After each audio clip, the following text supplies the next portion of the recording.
말씀을 보겠습니다. 하나님의 말씀은 사도행전 2장 1절에서 4절 말씀을 같이 읽겠습니다.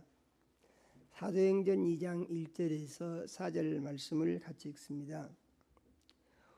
오순절 날이 이미 이름에 그들이 다같이 한 곳에 모였더니 호련히 하늘로부터 급하고 강한 바람 같은 소리가 있어 그들 앉은 온 집에 가득하며 마치 불의 혀처럼 갈라지는 것들이 그들에게 보여 각 사람 위에 하나씩 임하여 있더니 그들이 다 성령의 충만함을 받고 성령의 말하게 하심을 따라 다른 언어들로 말하기를 시작하니라. 아멘. 하나님, 우리 아버지, 거룩한 주일에 사랑하는 자녀들을 모시고 찬양과 경배를 드리게 하시며 생명 말씀 주시니 감사를 드립니다. 우리 주의 보혜사 성령님, 이 시간 역사하셔서 종의 마음과 생각을 주장하시며 입술을 사용하셔서 하나님, 우리 아버지, 우리 사랑하시고 주시기 원하는 말씀을 선포할 수 있게 하여 주시옵소서. 우리 주의 보혜사 성령님, 이 시간 말씀 듣는 모든 자녀들의 심령에 운행해 주셔서 마음문이 열리게 하시고 귀가 들리게 하시며 말씀이 믿어지게 하시고 심령의 변화가 일어나서 하나님, 우리 아버지를 만나는 큰 복이 임하는 시간이 되게 하여 주시옵소서. 예수님 이름으로 기도드립니다. 아멘. 오늘 우리가 읽은 말씀은 온 인류의 역사를 통하여 가장 충격적이고 놀라운 사건이 일어난 것을 성경이 기록하고 있는 내용인 것을 믿으시기를 바랍니다. 예수님이 살아 계실 때에 자기가 죽은 자 가운데서 부활하여 하늘로 올라가면은 성령을 보내주시겠다고 이미 약속을 하셨습니다. 그리고 예수님이 하늘로 올라가시 직전에 이 사실을 다시 또 확인을 하셨습니다. 그러면 예수님이 살아계실 때 이 성령 보내주실 것에 대해서 어떻게 미리서 알려주셨는지 성경을 한번 같이 읽어보도록 하겠습니다. 요한복음 14장 16절에서 18절의 말씀을 같이 읽겠습니다.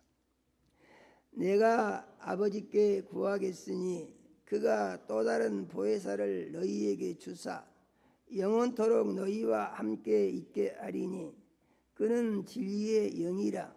세상은 능히 그를 받지 못하나니 이는 그를 보지도 못하고 알지도 못함이라. 그러나 너희는 그를 아나니 그는 너희와 함께 거하시며 또 너희 속에 계시겠습니다.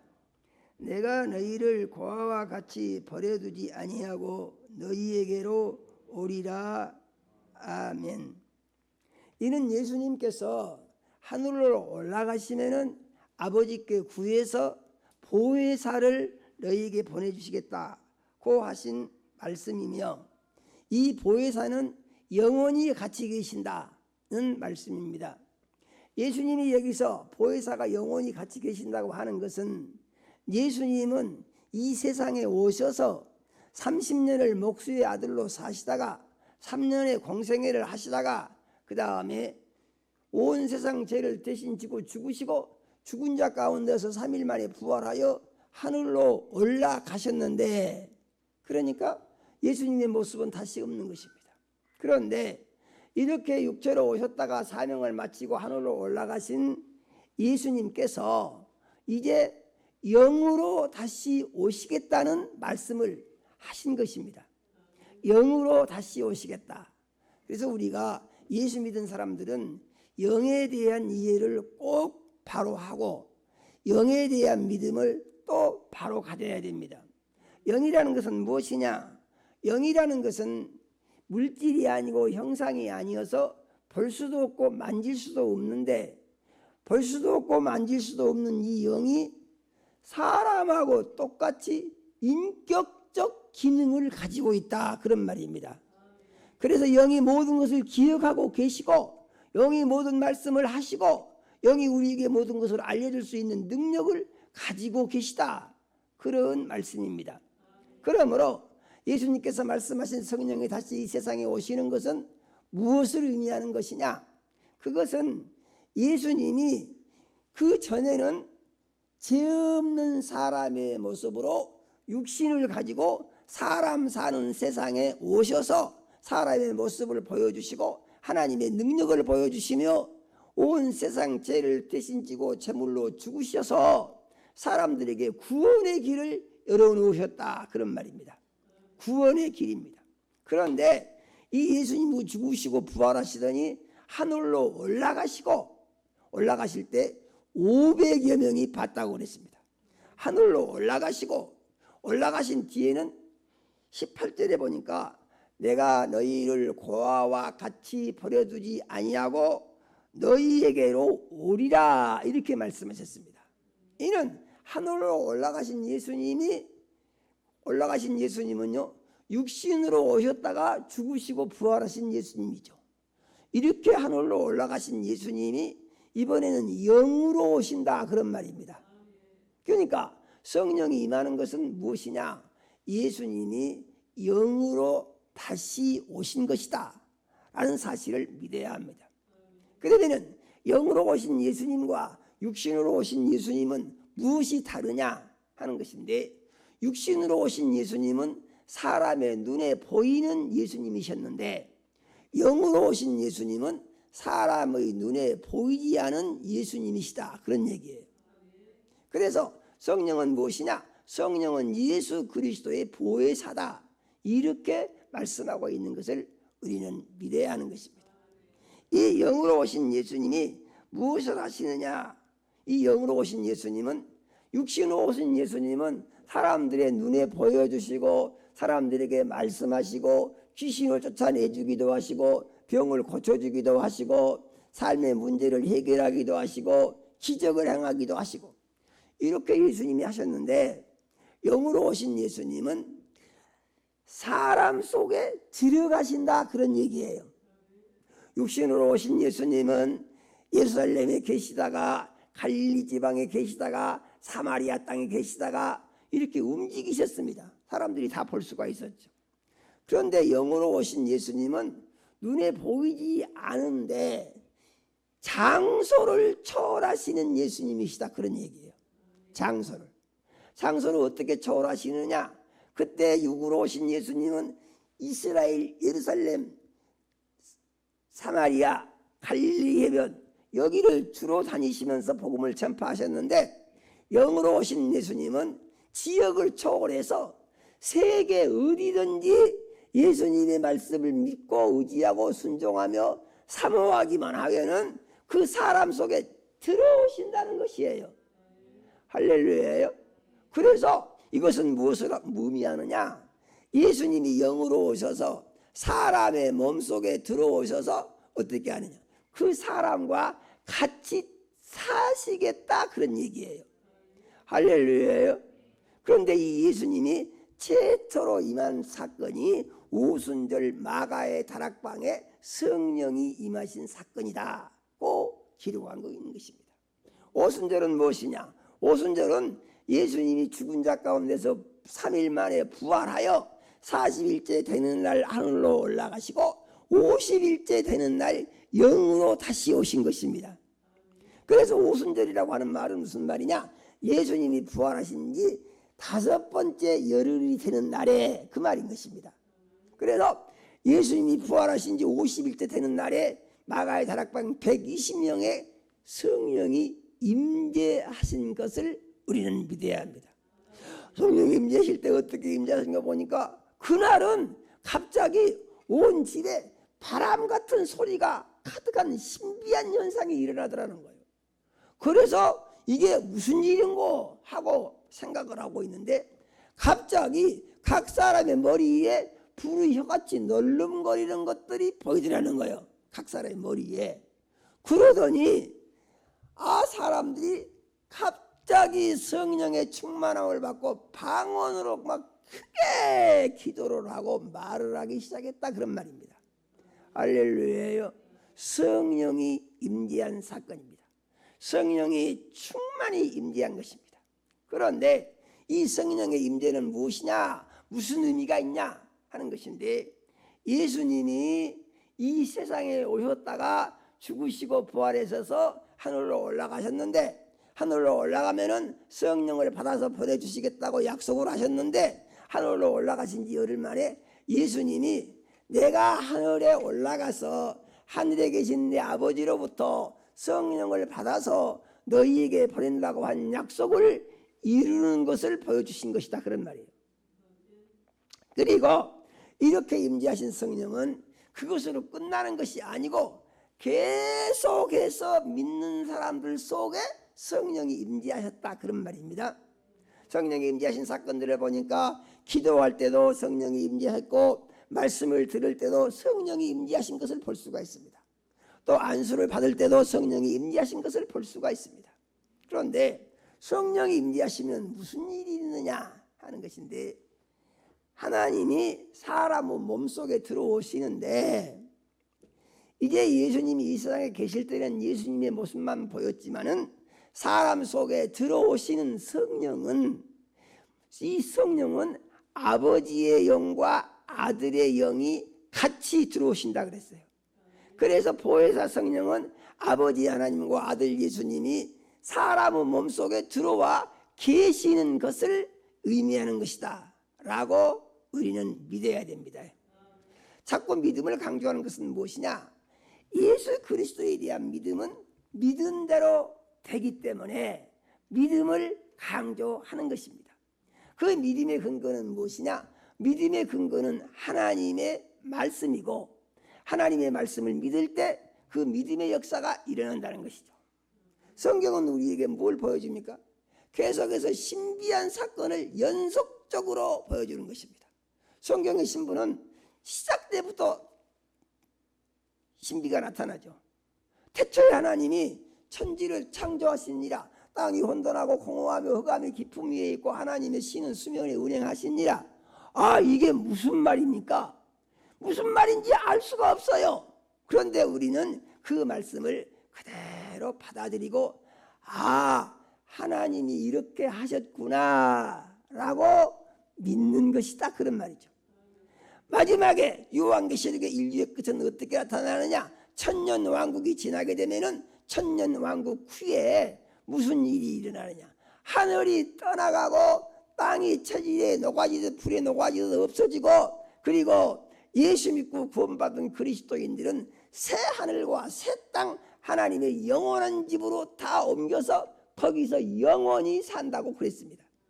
그래서 이 하나님의 말씀에 의하면 하나님이 만드신 우주와 만물은 하나님이 정리하여 없애시고, 예수 믿고 구원받은 그리스도인들은 하나님의 영원한 집에서 하나님과 같이 영원히 살 수 있는 준비를 하나님이 하고 계시다, 이렇게 말씀하신 것을 우리는 믿어야 하는 것입니다. 우리가 하나님의 말씀을 믿을 때 우리 생각 가지고는 믿을 수가 없어요. 믿기가 어렵습니다. 그래서 우리는 믿을 때 어떻게 해야 되느냐, 자기 생각을 부인하고 믿어야 한다 그랬어요. 할렐루야요. 자기 생각을 부인하고. 믿음의 중요한 것은 뭐냐, 성경에 우리가 알 수 없는 이상하고 신비한 사건들이 연속적으로 기록이 되어 있습니다. 그런데 이 사실이 성경에 기록된 것을 보고 이건 사실이야, 할렐루야, 성경에 기록된 것은 사실입니다, 사실이에요, 이렇게 믿고, 그 다음에 내가 믿으면은 내게도 이런 역사가 일어날 수가 있어, 이렇게 믿어야 한다는 것입니다. 그래서 성경에 기록된 모든 사건은 연속적으로 우리에게 무엇을 가르쳐 주느냐, 네가 이 사실을 믿음으로 받아들여 너의 생각을 버리고 하나님의 말씀대로 살기를 원하고, 그렇게 살려고 하게 되면 신비한 성경의 역사가 너에게 이루어질 것이다 라고 믿을 때, 그러한 체험을 하는 그리스도인으로 승리하는 삶을 살 수가 있다 라고 믿어야 되는 줄로 우리는 마음속에 정리를 하고 이렇게 믿어야 하는 것입니다. 할렐루야예요. 그러면 우리는 성령의 충만을 어떻게 할 것인가? 우리 성령 충만을 받아야 됩니다. 할렐루야예요. 어떻게 받느냐? 예루살렘의 마가의 다락방에 120명에게 최초의 성령이 임할 때에 이들이 놀라운 변화가 역사가 일어나고 방언으로 기도를 하면서 하나님을 찬양을 했는데, 우리도 그렇게 내게 이루어지기를 바라는 믿음을 가지고 있어야 한다는 얘기죠. 할렐루야예요. 오늘날 교회들에서 성령을 부인하는 교회들이 늘어나고 있습니다. 인본주의적인 교회들이 왕성해지고 있습니다.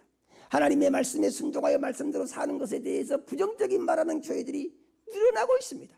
그러나 우리는 성경대로 믿어야 한다고 하는 신앙의 원칙을 굳게 가져야 되고, 이와 같은 믿음으로 살아서 우리가 눈에 보이지 아니하지만은 약속의 말씀을 이루시는 하나님이 나의 삶 가운데 역사하시는 것을 체험할 수 있는 그리스도인으로 살아야 된다라고 믿으시기를 바랍니다. 그러면은 이제 이 성령의 사건이 우리에게 어떻게 일어날 수가 있느냐 하는 것인데, 우리는 내게도 이러한 일이 있을 수 있다고 믿어야 하는 것입니다. 내게도 성령의 충만히 임재하실 수가 있다고 믿어야 하는 것입니다. 제가 평신도 때요, 간증인데요, 저희 집사람이 성령을 먼저 받았어요. 제가 보니까 이상하더라고요. 그래서 방언을 하고 한다고 그래요. 아니 무슨 저는 알아먹도 못한 소리를 하면서 저 사람이 이상해졌다, 저 그렇게 생각을 했어요. 그러면서 저는 성령을 사모하는 게 아니고 성령을 받고 싶은 생각도 별로 없고, 이 부정적인 것이죠. 그런데 그런 생각을 가지고 있으니까 하나님이 진노하십니다. 그래서 사람이 점점 힘들게 되죠. 그래가지고 무슨 일이 있냐면은 하나님 앞에 손을 들 수밖에 없는 사건이 생긴 것입니다. 그래서 하나님 앞에 손들고 회개하고 나 좀 살려주시라고 기도를 했더니, 아버지 일하겠다고 기도를 했더니 그 밤에 하나님 저를 살리시고 그 3일 만에 성령이 저에게 돌아오신 것입니다. 할렐루야예요.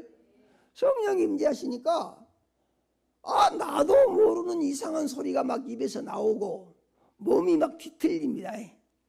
알 수가 없어요. 그래서 이런 간증을 드리는 것은 뭐냐면은, 성령의 임재가 오순절 마가의 다락방 임하는 것과 똑같이 이런 식으로만 임하는 것이 아니고 여러 가지 형태로 임한다고 말이죠.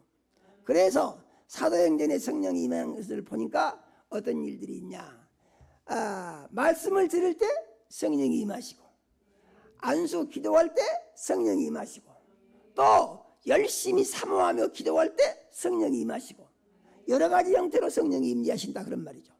그러면은 성령이 임재하시는 것은 무슨 의미가 있느냐 하는 것인데, 하나님이 내 속에 들어오신 거예요. 할렐루야요. 하나님이 우리 속에 들어오시는 거예요.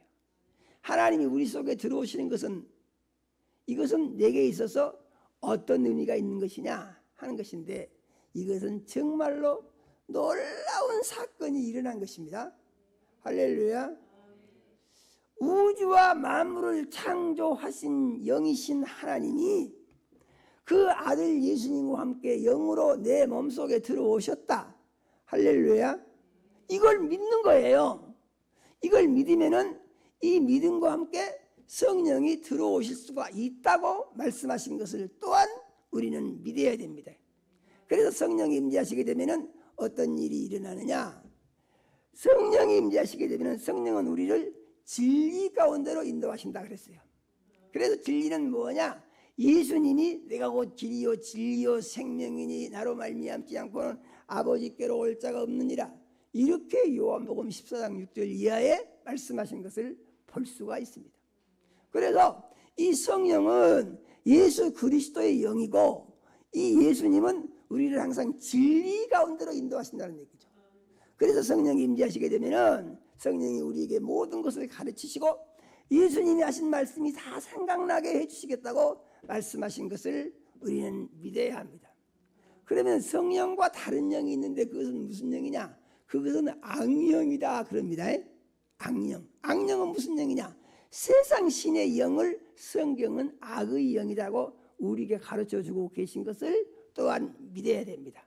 그러면 악의 영과 성령이 우리 복에 미치는 영향은 무엇이냐 하는 것인데, 성령은 우리를 믿음으로 인도하고 하나님의 사랑으로 인도하고 우리로 하여금 복을 받을 수 있는 길로 인도하고, 근심 걱정에서 해방받을 수 있는 길로 인도하고, 생명길로 인도해서 모든 사망의 권세를 이길 수 있도록 인도하고, 이 세상 것으로 만족하는 것이 아니라 하늘나라를 소망하고 하늘나라를 바라보게 하시는 일을 성령이 우리에게 가르치시고 인도해 주신다, 그런 말씀입니다.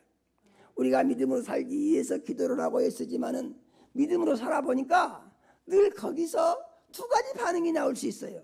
하나는 믿음으로 사는 것을 기뻐하시는 분이 하나님이시고, 믿음으로 사는 것을 아주 싫어하는 신이 세상 신이다, 그런 말입니다.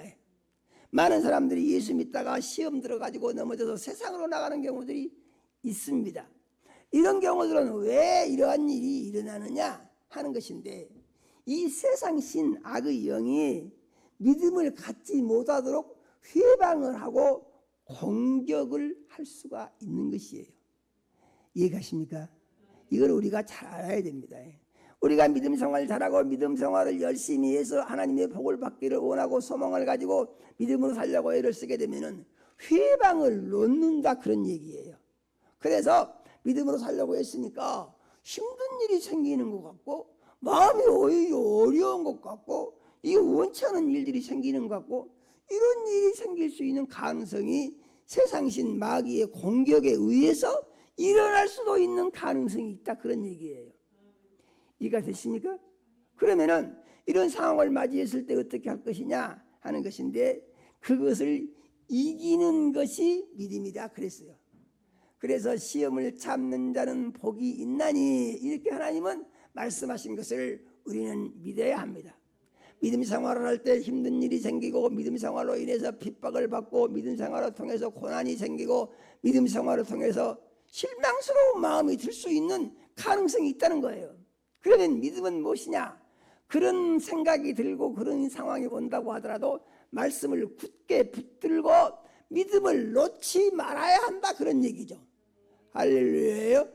그래서 우리가 이렇게 믿음을 굳게 붙들고 이 세상신 마귀의 시험을 이길 수 있는 믿음을 가질 때에, 그때 우리에게 하나님의 성령이 온전히 역사하시고, 하나님의 성령의 역사하심으로 말미암아 우리 마음 가운데 새 기쁨이 생긴다는 사실을 꼭 믿으시기를 바랍니다.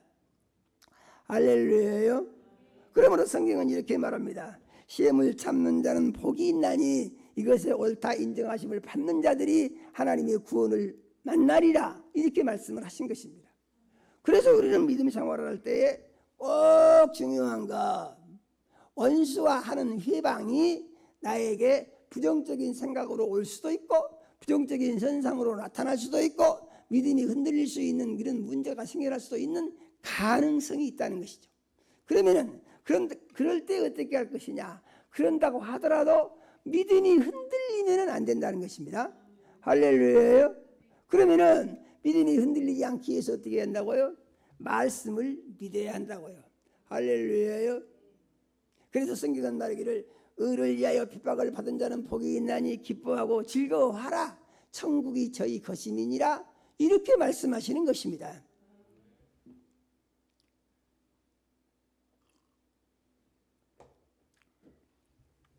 우리가 성령을 받고 성령의 충만함을 받는다고 하는 것은, 보기에는 생긴 것은 옛날하고 다름이 없는 사람 같습니다. 그러나 성령이 들어오시면 그때부터 우리 몸이 성전이 된다고 그랬습니다. 할렐루야예요. 거룩한 몸이 된다는 것이죠. 그러면 거룩한 몸은 어떻게 유지해야 되느냐? 죄를 멀리함으로 거룩함을 유지할 수가 있다, 그런 것입니다. 세상 사람들이 흔히 하는 말이 있습니다. 아니, 사람이 죄를 안 짓고 어떻게 살아요? 사람은 죄를 지을 수밖에 없죠. 이렇게 죄를 지을 수밖에 없는 죄의 불가피성을 주장하는 사람들이 많이 있습니다. 그 말이 옳은 말일 수도 있어요. 사람은 죄를 이길 수 있는 능력 자체가 없습니다. 그래서 사람은 죄 앞에 무릎을 꿇을 수밖에 없고, 죄를 지을 수밖에 없고, 그 다음에 죄 때문에 망할 수밖에 없고, 지옥에 갈 수밖에 없다는 것이죠. 예수님이 오신 것은 이런 사람들을 구원해내려고 오셨다고 그랬습니다. 할렐루야예요. 죄에서 구원해내. 그래가지고 죄에서 구원받은 사람은 어떻게 되느냐? 예수를 주인 삼고 살 때에 그때부터 죄를 이기게 된다. 이렇게 말씀하신 것을 우리는 믿어야 하는 것입니다. 그러면 죄를 이기는 힘은 어디서 나오느냐? 우리가 성령의 충만함을 받을 때, 예수님의 제자들이 3년 동안 예수님을 열심히 따라다니면서 주여 죽는 데까지 따라가겠습니다 이렇게 고백하고 그랬어요. 그런데 이들이 어려움이 닥치니까 어떤 반응이 나왔냐? 다 도망갔습니다. 예수님이 잡혀서 죽게 되니까 모두 숨었습니다. 그리고 아무도 예수를 변호하거나 예수를 변명하거나 예수를 도와주려고 하거나 하지 않았습니다. 죽음이 두려워서 다 도망을 갔습니다. 그런데 이러한 그 연약한 제자들이 성령을 받으니까 어떠한 일이 있었느냐? 성령을 받은 뒤로는요, 두려움이 다 엎어져 버렸어요. 할렐루야요. 두려움이 없어, 두려움이. 그리고 이제 성령의 인도하심에 따라서 죽어도 주 안에서 죽지 믿음을 떠나서 살고 싶지 않다는 믿음이 확실히 뿌리를 내린 것입니다. 그러므로 예수님의 제자들은 모두 순교를 할지언정 믿음을 부인한 사람이 한 사람도 없었던 거예요. 성령 받은 뒤로입니다. 할렐루야요. 왜 그러냐? 성령이 그 사람 속에 들어오셔서 하시는 것은 예수를 변호하고 예수를 증거하고 예수의 믿음을 가지게 한다, 그런 말이죠. 그러므로 성령 받은 것은 무엇을 의미하느냐? 세상 살면서 스승 중에 최고의 스승을 내 마음속에 모시고 산다 하는 것과 같은 것입니다. 그러니까 성령은 모든 것을 다 가르쳐 주신다고 했어요. 진리 가운데로 인도한다고 했어요. 마귀와 싸움에서 항상 승리하게 하신다고 했어요. 그래서 예수의 증인이 되게 하시고 예수를 증거하게 하신다 그랬습니다. 그러므로 사도행전 1장 8절은 말하기를 성령이 너희에게 임하시면 너희가 권능을 받고 예루살렘과 온 유대와 사마리아와 땅끝까지 이르러서 내 증인이 되리라, 이렇게 말씀을 하신 것입니다. 그래서 우리가 성령의 충만함을 받는다고 하는 것은 예수님과 같이 사는 것을 의미하는 것이며, 예수님과 같이 사는 것은 무엇을 의미하느냐? 나를 삶의 모든 문제에서 완전하게 해결하고 모든 영적인 전투에서 승리를 하고 나의 삶 가운데 평안과 안식이 있고 소망과 기쁨이 있으며 내가 기도하는 것을 다 응답을 받을 수 있는 상태를 유지할 수 있게 성령님이 내게 도와주신다, 그런 얘기예요. 그래서 우리가 성령의 충만함을 받는 것은 이 세상에서 무엇을 하는 것보다도 가장 중요한 일이다, 이렇게 믿는 믿음을 가진 그리스도인이 될 때에 우리는 성령의 충만함을 사모할 수가 있는 것입니다. 거듭 말씀드립니다. 성령의 충만함을 받는 것은 무엇을 의미하느냐? 세상에 살면서 세상 사는 날 동안에 나를 가장 안전하고 복 있고 거룩하고 영화로우며 하나님의 약속의 말씀이 다 이루어지고 삶의 문제를 해결을 받으며 기도의 응답을 받으며 건강하고 생명이 풍성하며, 중요한 것은 무엇입니까? 내가 잘못된 것을 성령이 깨닫게 해주십니다. 할렐루야요. 내 잘못을 다 고칠 수 있게 성령이 내게 가르쳐 주신다는 얘기죠. 그래서 우리는 어떻게 살 수가 있느냐? 사람 중에서 가장 완전한 사람 누굽니까? 예수님이시죠. 사람 중에서 가장 거룩한 사람 누구십니까? 예수님이시죠. 사람 중에서 가장 능력 있는 사람 누구십니까? 예수님이시죠. 할렐루야요. 사람 중에서 하나님과 가장 가까운 사람이면서 하나님이신 분이 누구십니까? 예수님이시죠. 할렐루야요. 그래서 우리가 성령을 받는 것은 요한복음 14장 18절에 말씀하신 바와 같이 내가 너희를 고아와 같이 버려두지 아니하고 너희에게로 오리라 하시고 성령이 임하시면은 영원히 너희를 떠나지 않고 계시리라고 하는 약속의 말씀이 우리가 성령을 받음으로 우리에게 이루어질 수 있다고 믿어야 하고, 성령을 받으신 분들은 성령의 충만한 상태를 계속 유지해야 됩니다. 할렐루야. 성령의 충만한 상태를 계속 유지할 수 있는 비결이 뭐냐? 그것은 방언 기도하는 시간을 많이 가져야 됩니다. 방언기도는 뭐냐? 방언기도는 사람이 알아들을 수가 없고 자기 영이 성령의 역사하심에 따라 영의 사정을 하나님께 직접 기도하는 것이 방언기도라고 그랬어요. 할렐루야예요. 그래서 방언기도로 계속함으로 말미암아서 성령 충만 상태를 계속 유지할 수가 있는 것입니다. 유의할 것이 있는데 성령을 받았다고 하더라도 기도를 계속하지 아니하고 성령을 사모하지 아니하고 성령을 받았으면은 성령님과 교제하고 대화해야 되는 것입니다. 무슨 일을 할 때든지 성령님께 물어봐야 돼요. 물어볼 때 어떻게 물어봅니까? 내 안에 예수님이 영으로 아버지와 같이 계시다. 이 믿음을 가지고 자기 안에 계신 예수님께 물어봐야 되는 것입니다. 할렐루야예요. 많은 사람들은 그러면 그게 될까요? 이렇게 생각하는 사람들이 의외로 많아요. 그런데 믿음이라는 것은 믿고 자기에서 계신 성령님께 물어보면은 성령님께서 답을 주시는데 답을 어떻게 주시느냐? 답은 꼭 선포된 말씀과 일치하게 주시는 것입니다. 할렐루야예요. 이거 꼭 믿어야 돼요 우리가. 그래서 자기 안에 계신 성령님께 늘 교제하고 대화하며 물어보고 이렇게 하면서 그 성령의 충만한 상태를 유지하기 위해서 어떻게 되냐? 방언으로 늘 많이 기도하는 시간을 가져야 한다는 얘기죠. 그럼 나는 아직 성령을 못 받았는데 그럼 어떻게 해야 될까요? 성령을 못 받으신 분들은 나도 성령을 받을 수 있다는 믿음을 가져야 됩니다. 제 경험에 의하면은 성령을 안 받을 때는요, 성령은 나하고 거리가 멀게 느껴지는 것이 있더라고요. 나한테는 성령이 안 오실 것이다. 내가 뭐 어떻게 성령을 받겠냐 이런 생각이 자꾸 든다고요. 그런데 성령이 언제 임하시느냐? 제 경험에 의하면은 성령이 임하시는 것은 하나님 앞에 손들고 항복을 한 뒤에 성령이 임재하셨습니다. 할렐루야예요. 자기 생각 다 버리는 거예요. 자기 생각 버리는 것은 무엇입니까? 저는 주님 없이 못 삽니다. 주님이 저를 도와주셔야 제가 살 수 있습니다. 이렇게 계속 믿고 고백하는 거예요. 그리고 이 믿음을 가졌으면은 그 다음에 어떻게 살아야 되는고 하니 세상 살면서 갈등이 늘 생길 수 있는 가능성이 있습니다. 사람 생각으로는 어떤 일에 대해서 어떤 반응이 나오는데 사람 생각에 의한 반응이 나옵니다.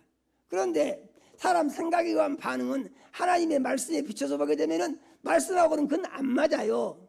그러면은 자기 생각과 하나님 말씀 사이에서 사람들은 갈등할 수 있는 문제가 생길 수가 있죠. 이때 어떻게 할 것이냐 하는 것인데 믿음은 무엇입니까? 믿음은 예수님 편에 서는 것이고 믿음은 하나님 편에 서는 것입니다. 믿음은 자기를 부인하는 것이며 믿음은 예수님의 약속을 시인하고 성령의 역사하심을 시인하는 것입니다. 믿음은 이렇게 사는 것이에요. 할렐루야예요. 그래서 이러한 믿음의 상태를 유지하고 또 믿음은 무엇이냐? 그것을 계속해서 말씀대로 된다고 시인을 하는 것입니다. 시인하는 게 중요합니다. 사람이 마음으로 믿어 의에 이르고 입으로 시인하여 구원에 이르느니라고 로마서 10장 10절에 말씀하신 바와 같이 우리는 그렇게 기도해야 됩니다. 이렇게 이제 늘 기도하면서 성령의 충만한 상태를 계속해서 유지할 수 있는 방법을 하나님이 가르쳐 주신 말씀이 있는데요. 사도행전 4장 29절에서 31절 말씀을 같이 한번 읽어보겠습니다. 같이 읽습니다. 주여 이제도 그들의 이어밤을 굽어 보시옵고 또 종들로 하여금 담대히 하나님의 말씀을 전하게 하여 주시오며 손을 내밀어 병을 낫게 하시옵고 표적과 기사가 거룩한 종 예수의 이름으로 이루어지게 하옵소서 하더라. 빌기를 다음에 모인 곳이 진동하더니 무리가 다 성령이 충만하여 담대히 하나님의 말씀을 전하니라. 아멘. 할렐루야요. 이 말씀에 의한 기도를 우리는 늘 할 수 있어야 됩니다. 주님처럼 나도 일하기를 원합니다. 주님과 같은 믿음을 가지기를 원합니다. 영혼을 구원할 수 있기를 원합니다. 내가 병을 고칠 수 있는 능력을 가질 수도 있기를 원합니다. 내가 주님의 거룩한 도구가 될 수 있기를 원합니다. 이런 기도를 늘 해야 한다는 것이죠. 이런 다른 말로 하게 되면은 우리가 성령의 충만함을 가질 때에 이 성령 충만함 받는 것을 자기의 유익을 위한 어떤 삶의 방법으로 성령을 쓰려는 생각을 하지 말고 하나님의 영광을 높이는 거룩한 종으로 내가 쓰임받는 도구로 쓰임받기를 원합니다. 이렇게 기도하면서 성령의 충만을 구하게 되면 성령이 충만히 임재하신다고 말씀하신 것을 믿으시기를 바랍니다. 오늘 주신 말씀을 꼭 마음속에 잘 정리하시고 내가 성령의 충만함을 받으리라. 할렐루야. 같이 합시다. 내가 성령의 충만함을 받으리라. 성령 안 받으신 분들은 성령 받기를 간절히 사모하는 기도를 하심으로 성령을 꼭 받으시고, 성령을 받으신 성도님들은 성령 충만한 상태를 계속해서 유지를 해서 하나님이 기뻐하시는 삶의 열매 맺는 복 있는 자녀들이 다 되시기를 예수 이름으로 축원합니다. 우리 기도합시다. 하나님, 우리 아버지, 이 시간 오순절 마가의 다락방이 성령이 임재하신 것을 보면서 이 성령의 임재하심이 이 시대를 사는 우리에게 계속해서 임재하신다는 사실을 알게 해주셔서 감사를 드립니다. 하나님, 우리 아버지, 사도행전에 임재한 성령은 지금도 똑같이 임재해 주시며 임재하신 성령은 우리 몸을 사용해서 예수 그리스도를 증거하는 일을 지금도 하신다는 사실을 믿게 하여 주시옵소서.